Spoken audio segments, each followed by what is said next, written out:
Tonight, Canada prepares retaliatory tariffs to unveil as soon as Donald Trump's inauguration day. Also, the city of Saskatoon gets ready to close the Broadway Bridge for improvements. We look at the impact. So just put it on the cardboard and try to spread it out as much as you can. Plus, it's a family affair, the art and process behind pig spleen weather forecasting. This is CBC Saskatchewan News.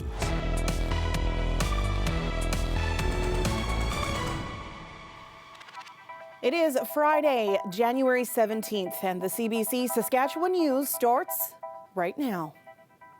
Hi there, thanks for watching. The federal government says it's ready to respond with counter tariffs on U.S. goods on Monday. That is, if Donald Trump follows through with his threats to impose 25% tariffs on Canadian products his first day in office. In Washington, the Foreign Affairs Minister says Republican decision makers are just realizing it will be costly to both countries. When I talk about the tariffs themselves and their impact, people in Washington are surprised. And when I mention the impacts of a Trump tariff tax on Americans, they're not only surprised, they're very worried. Meanwhile, Prime Minister Justin Trudeau says nothing is off the table in retaliatory tariffs, but added support will be given to any region or industry that ends up carrying a larger burden of defending Canada. Radio Canada has confirmed an initial round of counter tariffs would apply to $37 billion in U.S. goods that would be less harmful to the Canadian economy, with a period of 15 to 30 days before they take effect. Agriculture is among the many sectors bracing for tariffs. In 2023, Canada exported about $40 billion U.S. worth of agriculture products to the States. Tariffs could create challenges for food production in an industry where goods often crisscross the border before being sold. And as Alexander Silberman found out, Saskatchewan farmers warn the impact would be devastating. The buzz in the room at the Western Canadian Crop Production Show is normally all about the latest tools and technology available for the field. But this year, it's talk of tariffs. 20% drop in income would hurt immensely. Everybody's very much in a wait-and-see mode. Incoming U.S. President Donald Trump has proposed a 25% tariff on all Canadian goods, a move that would be devastating for farmers, but also for people who build and sell machinery. Farm equipment like this cart is made in Canada, but part of a global supply chain. You have tires from India, motors that are manufactured in Italy, and steel from the United States. So tariffs make them more expensive to build and less profitable to sell. 25% would be absolutely crippling to a business. This farm equipment dealer says some Canadian-made products, such as land rollers for soybean fields, are primarily sold to the U.S., and with the tariff, it would kill parts of his business. It would make it unprofitable. It's not like a company like ours could absorb that and continue to sell and make money. Canadian farmers say despite what Trump may argue, the two countries are too closely intertwined for a long-term tariff. We think about North America especially as kind of one large ag market, whether you're in Iowa or whether you're here in Saskatchewan. Many grains, including canola and wheat, are grown in Canada and then processed in the U.S. And beef often makes several trips back and forth across the border before ending up on dinner plates. I'm not that worried it's going to get extreme because the U.S. is too reliant on Canada.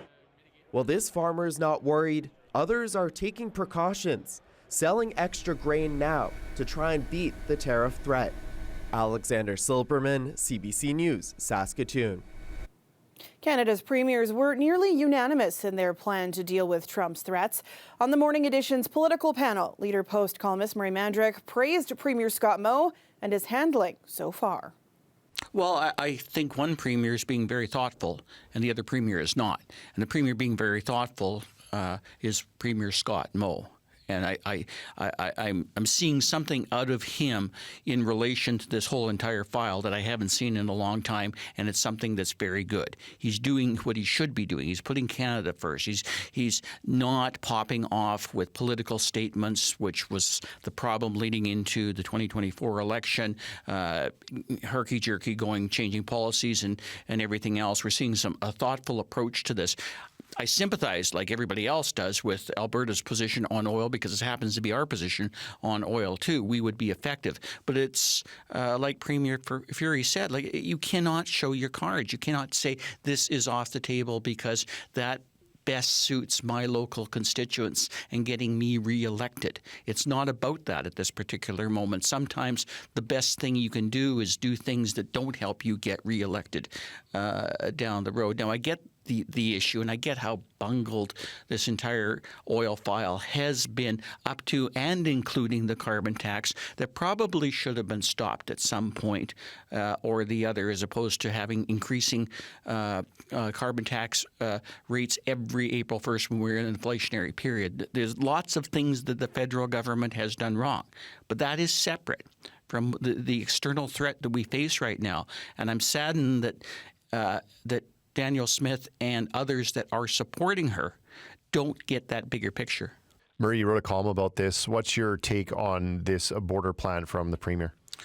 I think Scott Moe got the direction right. And I wasn't initially sure that was the case, but this is both literally and figuratively. The problem is flowing north and not flowing south. Donald Trump, although he's well moved on from this position, initially said the justifications for the tariffs were related to U.S. customs not being able to protect us against whatever evil is coming from Canada, be it immigrants, be it drugs, be it guns, etc. No, the problem is it's a problem flowing north in the border. And we've had tons of stories, whether it's drugs, immigration, people freezing in the middle of the night on the borders, and certainly guns. So, like, the issue here has always been about security, and maybe this is justification for his marshal service in certain levels, but Scott Moe and Justice Minister MacLeod very much framed this on the need to protect Saskatchewan citizens, Canadian citizens, which is exactly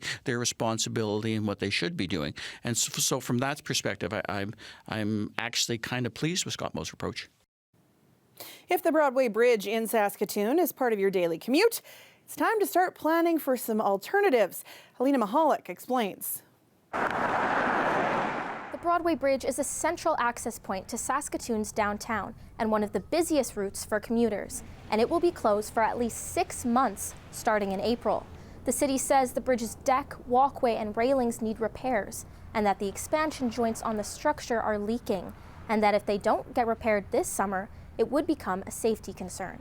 The bridge won't reopen until October at the earliest. Even engineers for the city admit it's going to be a huge disruption. Generally, with these type of closures, when it's a full closure, there's an expectation that we'll have to reroute your commute and use other structures in the city of Saskatoon. There's significant capacity in other structures throughout the city, so there will be impacts and delays. However, this work is required to make sure that we can continue to use Broadway Bridge well into the future. But it's not just the morning commuters who are bracing for impact. Local businesses on Broadway Avenue say having that main bridge closed could really hurt them. I don't think it'll be as bustling as regular summers, for sure, because there's going to be a lot of construction on Broadway as well as the bridge itself. So, yeah, I can't imagine it being quite the same. This bike shop is a block off Broadway.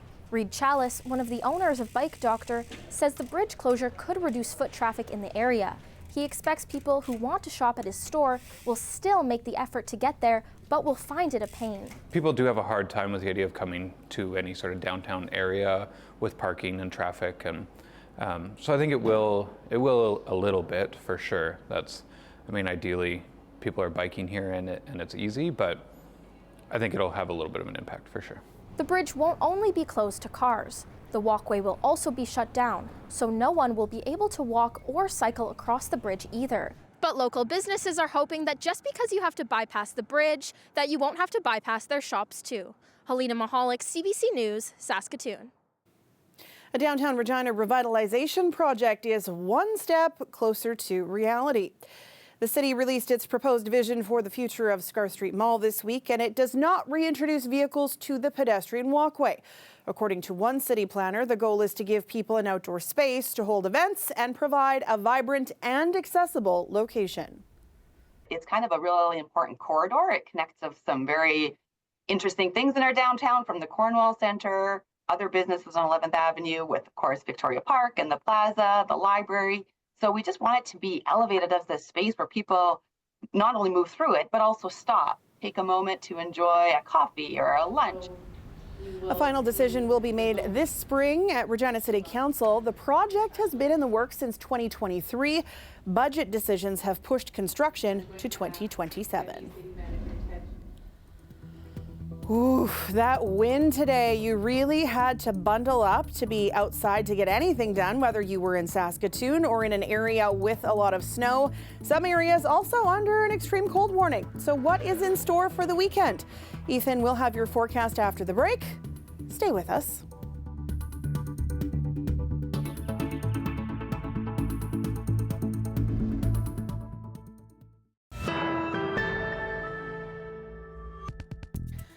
Two Saskatoon teenagers are getting ready for a prestigious Latin dance competition in New Jersey next week. We were invited to one of their final rehearsals ahead of their first time at the World Salsa Summit.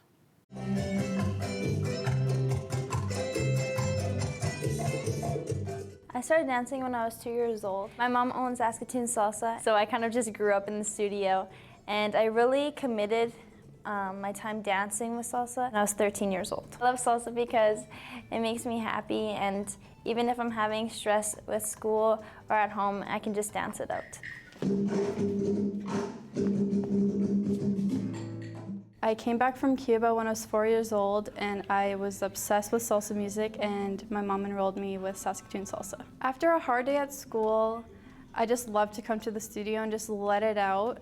And I just feel like it's a good way to get my body moving and just let out my emotions through dance.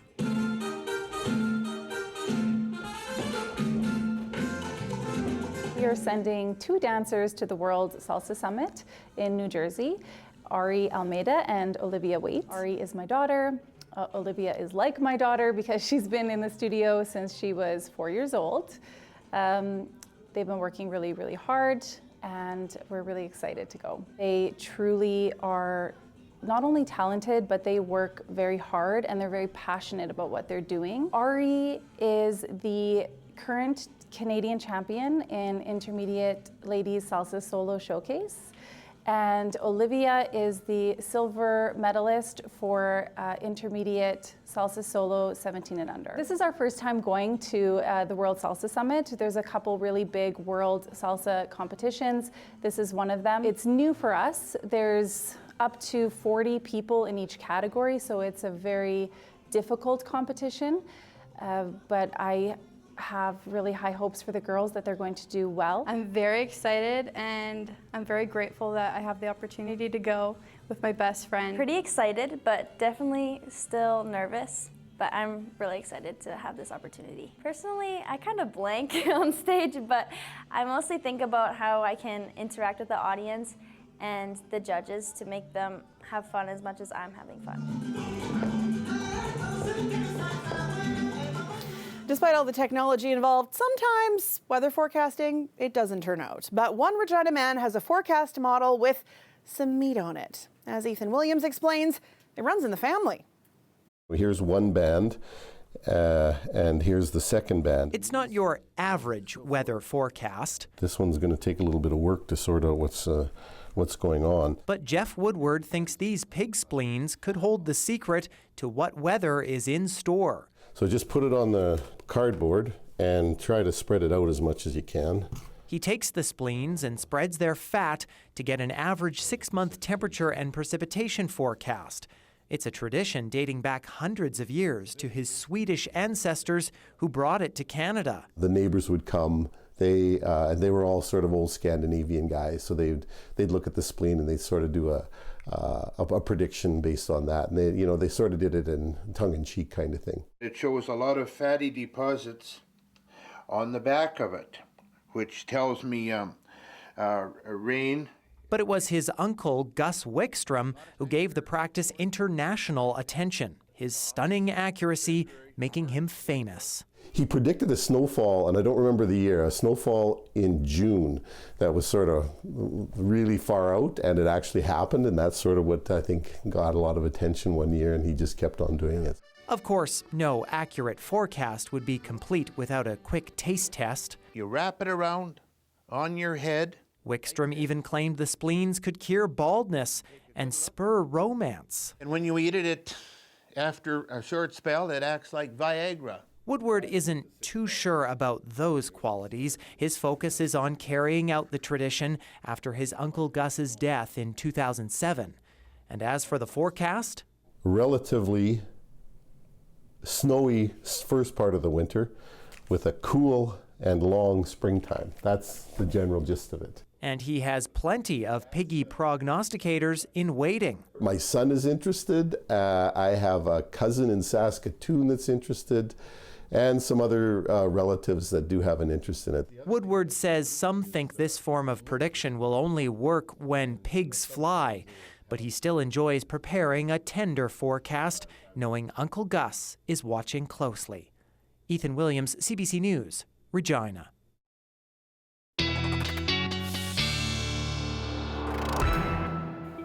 What a great story, Ethan. But I think we're going to go with the science route of the forecast coming up for the weekend. Well, you know, it's interesting because I've been mentioning how we're in a La Nina winter this winter, and a lot of that forecast that Jeff had with his spleens there kind of lines up with what a La Nina is. No way. You know what? I'm kind of curious to see what's going to happen here. But the other thing that the spleens were predicting was a lot of moisture over the winter, and boy, did we get a lot of it as we headed over these past couple of days. We're talking about some snowfall totals, over the 10-centimeter mark in places like Prince Albert and into the Emma Lake area, and just kind of west of there, I guess, and then into the Churchill region over 20 centimeters as we headed through Thursday.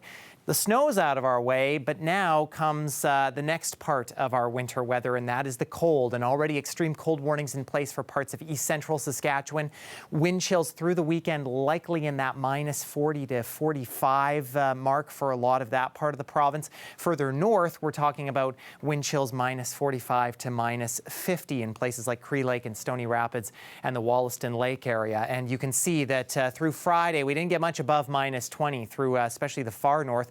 Cold front has been dropping south through the day, so these temperatures that you see through south and central were temperatures that we kind of hit earlier in the day Friday, and then we've just been dropping ever since. But we can take solace in the fact that we are not alone in our suffering, because much of Canada and the United States will be seeing sub-zero temperatures over these next few days, especially through the weekend. That jet stream dropping all the way down to around Texas, and that is going to bring some wintry weather to many parts of the states, and yes, to us as well. But there is a reprieve coming early next week as that jet stream ridge in the jet stream continues to build eastward. So not a lot to talk about on the Prairie Outlook. We're just looking at maybe a little bit of some snowfall, a centimeter or so in the extreme southwest parts of the province.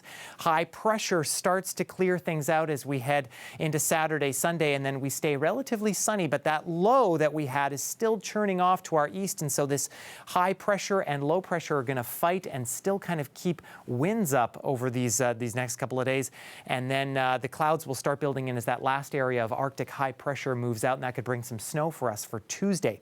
Those winds will be in the range of maybe upwards of 50 kilometers an hour, especially for eastern sections of the province as we get through both Saturday and Sunday, coming from the northwest. So that's going to make temperatures, as you see here, into the mid-minus 20s, feel into those mid to upper minus 30s for a lot of the province, including Regina, where overnight lows will be near minus 30. Then we get that possible snowfall Tuesday. I think we're looking for maybe a 1 to 3 centimeters with that, but then there comes a dramatic warm-up with that snowfall as well. Saskatoon, pretty similar forecast over the next few days here, and then we get into next week. The nicer temperatures return, the sunshine even comes back. I think we're kind of going to be left out from that snowfall, so that's good news there. But the pig spleen, I'm not sure if it picked this up, Sam, but there seems to be a whole lot of wind next week.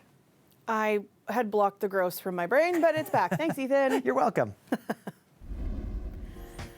Well, the Roman ruins of Pompeii have yielded another breathtakingly preserved find, a bathhouse that could fit 30 people inside it. It was inside a private residence, and experts believe it would have been used before banquets. Jugs and bowls lie where they were last set before the volcano struck almost 2,000 years ago. Archaeologists say it's as if people had just left. We'll be back after the break.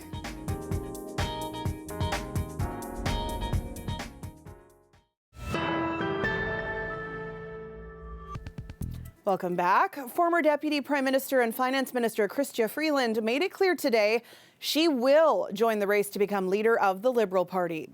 In a one-sentence post on social media, Freeland said, "I'm running to fight for Canada."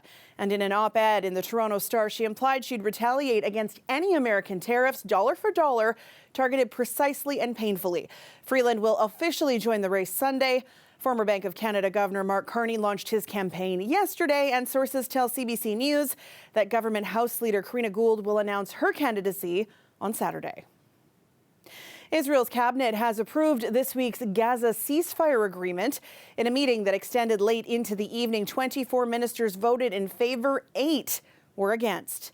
Early in the day came the news that Prime Minister Benjamin Netanyahu's security cabinet had approved it, but in the full cabinet there was opposition.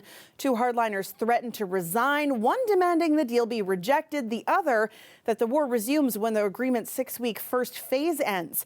Israeli warplanes have kept up strikes in Gaza. Officials say more than 100 people have been killed since the agreement was announced Wednesday. They say the total killed since October of 2023 is approaching 47,000.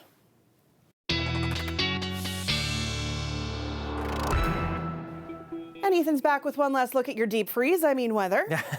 Yeah, cold, and did I mention cold? That is our forecast for sure, with temperatures dropping well into the -20s for south and central as we head Friday night into Saturday. Again, extreme cold warnings on the eastern side of the province mean wind chills below -40, below -45 in parts of far northern Saskatchewan as we struggle to get above -25 as we head through Saturday. Of course, the good news is the storm system is cleared out, and these will be mostly sunny skies for a lot of areas of the north. Into the southern half of the province, starting the day kind of into those mid-20s, and we're not really going to go much from there. I think a few of us actually may drop backward in temperature as we head through the day, including in a place like Regina, and then getting into the afternoon. Again, the skies will continue to clear out as that high pressure moves in, but it is fighting with that low pressure system that just hit us. So for Regina and southeastern sections of the province, Sam, we're still looking at some pretty gusty winds as we head through the weekend. Temperature struggles and struggles to leave your house. Exactly, yes, stay put. A weekend to stay in. All right, thanks, Ethan. You're welcome.